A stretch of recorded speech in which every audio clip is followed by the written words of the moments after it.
প্রিয় বন্ধুরা, যেমনটা কিনা আপনারা সকলেই অবগত রয়েছেন, আর কয়েকদিন পরেই ঈদুল আজহা অর্থাৎ কোরবানির ঈদ চলে আসছে।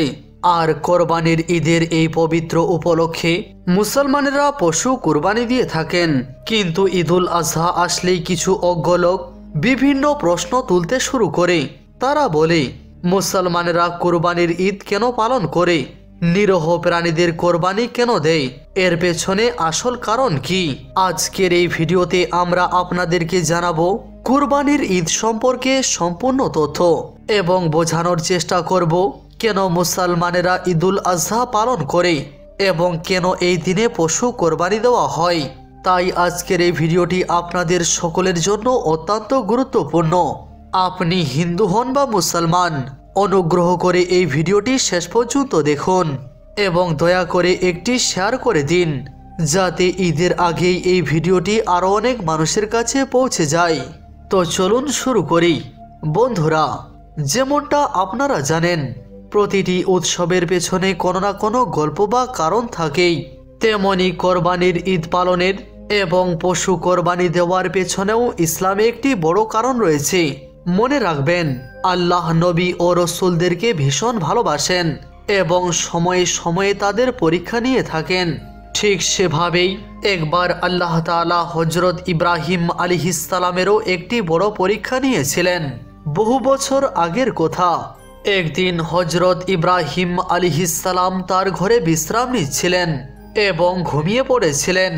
সেই সময় তিনি স্বপ্নে দেখেন আল্লাহ তাআলা তাকে বলছেন, ইব্রাহিম, তুমি তোমার সবচেয়ে প্রিয়তম জিনিসকে আমার পথে কুরবানি দাও। বন্ধুরা, মনে রাখবেন, নবী রসুলদের স্বপ্ন কখনো মিথ্যা হতে পারে না। তাই হজরত ইব্রাহিম আলাইহিসসালাম সেই স্বপ্নকে সত্য মনে করলেন এবং তার সবচেয়ে প্রিয় জিনিস আল্লাহর রাস্তায় কুরবানি দেওয়ার জন্য প্রস্তুত হয়ে গেলেন। সেই সময় হজরত ইব্রাহিম আলাইহিসসালামের অনেক উট ও গরু ছিল। তাই সকালে উঠে তিনি 100টি উট কুরবানি করে ফেললেন, অর্থাৎ আল্লাহর রাস্তায় উৎসর্গ করলেন। কিন্তু পরের দিন যখন তিনি আবারও ঘুমালেন, তখন আবারও স্বপ্নে শুনলেন, ইব্রাহিম, তুমি তোমার সবচেয়ে প্রিয়তম জিনিসকে আমার রাস্তায় কোরবানি দাও। তাই দ্বিতীয় দিন হজরত ইব্রাহিম আলাইহিসসালাম আরও 200টি উট কুরবানি করে দিলেন। কিন্তু তৃতীয় দিন যখন তিনি আবারও ঘুমালেন, তখন আবারও সেই একই বার্তা এলো আল্লাহর পক্ষ থেকে, ইব্রাহিম, তুমি তোমার সবচেয়ে প্রিয়তম জিনিসকে আমার রাস্তায় কুরবানি দাও। এই কথা শুনে ইব্রাহিম আলাইহিসসালাম ভাবলেন, আমার সবচেয়ে প্রিয়তম জিনিস তো আমার সন্তান ইসমাইল। আল্লাহ কি এটা দেখতে চাচ্ছেন যে আমি বেশি ভালোবাসি আমার সন্তানকে, নাকি আমার প্রভু আল্লাহকে বেশি ভালোবাসি? প্রিয় বন্ধুরা, আমরা আপনাদেরকে জানিয়ে দিই, হজরত ইব্রাহিম আলাইহিসসালাম এবং হজরত হাজরার একটি মাত্র সন্তান ছিল। আর সেই সন্তান বহু দোয়া ও মান্যতের পর বার্ধক্যের সময়ে আল্লাহ তাদেরকে দান করেছিলেন। তাই হজরত ইব্রাহিম আলাইহিসসালাম ও হাজরা রাদিয়াল্লাহু আনহা তাদের একমাত্র সন্তান ইসমাইলকে ভীষণ ভালোবাসতেন। কিন্তু যখন ইব্রাহিম আলাইহিসসালাম আল্লাহর এই হুকুম শুনলেন, তখন তিনি সিদ্ধান্ত নিয়ে ফেললেন যে তিনি তার সবচেয়ে প্রিয় বস্তু অর্থাৎ তার প্রিয় পুত্র ইসমাইলকে আল্লাহর রাস্তায় কুরবানি করে দেবেন। পরের দিন হজরত ইব্রাহিম আলাইহিসসালাম তার স্ত্রী হাজরা রাদিয়াল্লাহু আনহাকে বললেন, হাজরা, আমার ছেলেকে গোসল করিয়ে নতুন পোশাক পরাও এবং সুগন্ধি লাগিয়ে একেবারেই বর সাজিয়ে দাও। আজ আমরা আমাদের এক বন্ধুর বাড়িতে দাওয়াতে যাচ্ছি। এ কথা শুনে হজরত হাজরা রাদিয়াল্লাহু আনহা খুশি হয়ে গেলেন। তিনি আনন্দের সঙ্গে ছেলেকে গোসল করিয়ে সাজিয়ে গুজিয়ে তৈরি করে দিলেন। এরপর হজরত ইব্রাহিম আলাইহিসসালাম তার প্রিয় ছেলে ইসমাইলকে নিয়ে মিনার দিকে মক্কার পথে রওনা হলেন। তখনই তাদের ঘরে প্রবেশ করল শয়তান এবং শয়তান এসে হজরত হাজরা রাদিয়াল্লাহু আনহাকে বলতে লাগলো, হাজেরা, তুমি কি জানো তোমার প্রিয় ছেলেকে কোথায় নিয়ে যাওয়া হচ্ছে? তোমার স্বামী ওকে কোনো বন্ধুর বাড়িতে দাওয়াতে নিয়ে যাচ্ছে না, বরং তোমার প্রিয় ছেলে ইসমাইলকে কোরবানি দিতে নিয়ে যাচ্ছেন, অর্থাৎ তাকে জবাই করতে নিয়ে যাচ্ছেন। একথা শুনে হজরত হাজরা রাদিয়াল্লাহু আনহা বললেন, আমি আমার ইব্রাহিমকে খুব ভালো করে চিনি।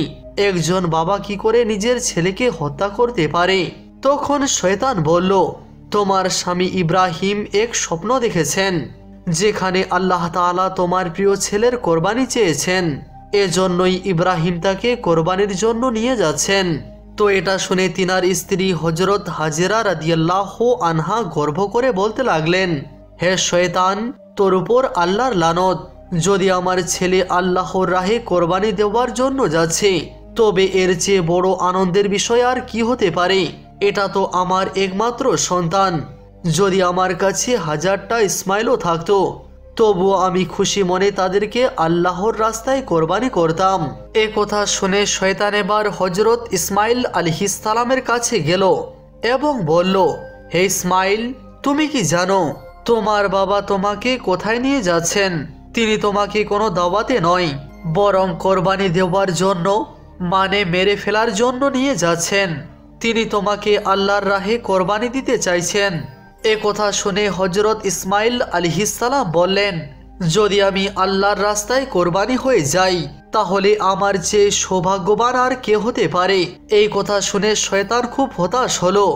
এরপরে সে হযরত ইব্রাহিম আলাইহিস সালামের কাছে এসে বলল, হে ইব্রাহিম, তুমি তোমার প্রিয় ছেলেকে কোরবানি দিতে যাচ্ছ কেন? তুমি কি জানো তোমার এই কোরবানি আল্লাহর দরবারে কবুল হবে কিনা? আর দ্বিতীয় কথা হলো, যখন তুমি তোমার ছেলেকে কোরবানি করে ফেলবে, তখন তোমার বার্ধক্যে কে তোমার সেবা করবে, কে তোমার খেয়াল রাখবে? এ কথা শুনে হযরত ইব্রাহিম আলাইহিস সালাম কিছু পাথর তুলে নিলেন এবং শয়তানকে লানতি বলে মারতে শুরু করলেন। এই দৃশ্য দেখে শয়তান দৌড়ে পালিয়ে গেল। বলা হয়ে থাকে সেখান থেকেই হজ্জের সময় শয়তানকে পাথর মারা শুরু হয়েছিল। এই ঘটনার স্মরণেই হাজিরা রমি জামারাত বা শয়তানকে পাথর মারেন। এরপর হযরত ইব্রাহিম আলাইহিস সালাম তার সন্তানকে সঙ্গে নিয়ে সামনে এগিয়ে চললেন। কিছু দূর যাওয়ার পর তিনি তার ছেলেকে বললেন, হে ইসমাইল, তুমি কি জানো আমি তোমাকে আল্লাহর রাহে কোরবানি দিতে নিয়ে যাচ্ছি? তখন ইসমাইল আলাইহিস সালাম বললেন, বাবা জান, এর চেয়ে ভালো আমার জন্য আর কি হতে পারে যে আমি আল্লাহর রাহে কোরবানি হতে যাচ্ছি। কিন্তু আমার একটি অনুরোধ আছে, যখন আপনি আমার গলা কাটবেন, তখন যেন আপনার মন দুর্বল না হয়ে যায়, সেই জন্য আমার হাত পা শক্ত করে বেঁধে দিন। আর আপনি আপনার চোখ কাপড় দিয়ে বেঁধে নিন, যাতে আপনি আমার দিকে তাকিয়ে কষ্ট না পান। এ কথা শুনে হযরত ইব্রাহিম আলাইহিস সালাম তার প্রিয় ছেলে ইসমাইলের হাত পা বেঁধে ফেললেন এবং নিজের চোখে কাপড় বেঁধে ফেললেন। এরপর হাতে ছুরি তুলে নিয়ে আকাশের দিকে তাকিয়ে বললেন, হে আল্লাহ, আপনি যদি আমাকে 1000টা ইসমাইলও দিতেন, তবুও আমি আনন্দের সঙ্গে তাদের সকলকে আপনার রাস্তায় কোরবানি করে দিতাম। এ বলে তিনি ছুরি চালিয়ে দিলেন ইসমাইল আলাইহিস সালামের গলায়। যখন ছুরি চালানো হলো, তখন মনে হলো যেন রক্ত বের হচ্ছে। কিন্তু যখন ইব্রাহিম আলাইহিস সালাম চোখের কাপড় খুললেন, তখন তিনি দেখলেন তার প্রিয় ছেলে ইসমাইল ঠিক তার পাশে সুস্থ সবল দাঁড়িয়ে আছে। আর যখন তিনি নিচে তাকালেন, তখন সেখানে একটি দুম্বা বা ভেড়া কোরবানি হয়ে পড়ে আছে। এই দৃশ্য দেখে হযরত ইব্রাহিম আলাইহিস সালাম আল্লাহর শুকরিয়া আদায় করলেন। এরপরে আসমান থেকে আওয়াজ এলো, হে ইব্রাহিম, তুমি এই পরীক্ষায় উত্তীর্ণ হয়েছ। কিয়ামত পর্যন্ত তোমার এই কুরবানির ঘটনাকে স্মরণ করা হবে এবং ইমানদাররা প্রতি বছর সুন্নত হিসাবে কোরবানি আদায় করবে। প্রিয় বন্ধুরা, সেই দিন থেকে এই কোরবানির প্রথা চালু হয়েছে এবং ঈদুল আজহা বা বকরি ঈদ, ঈদুল ফিতরের 2 মাস 10 দিন পর পালন করা হয়ে থাকে। ভারত, পাকিস্তান এবং বাংলাদেশে এই উৎসবটি 3 দিন ধরে পালন করা হয়, আর গালফ দেশগুলিতে 7 দিন পর্যন্ত কোরবানি দেওয়া হয়। এই সময় দুম্বা, ছাগল, গরু এবং অন্যান্য হালাল জন্তু কোরবানি দেওয়া হয়। কোরবানির গোশত 3টি ভাগে ভাগ করা হয়।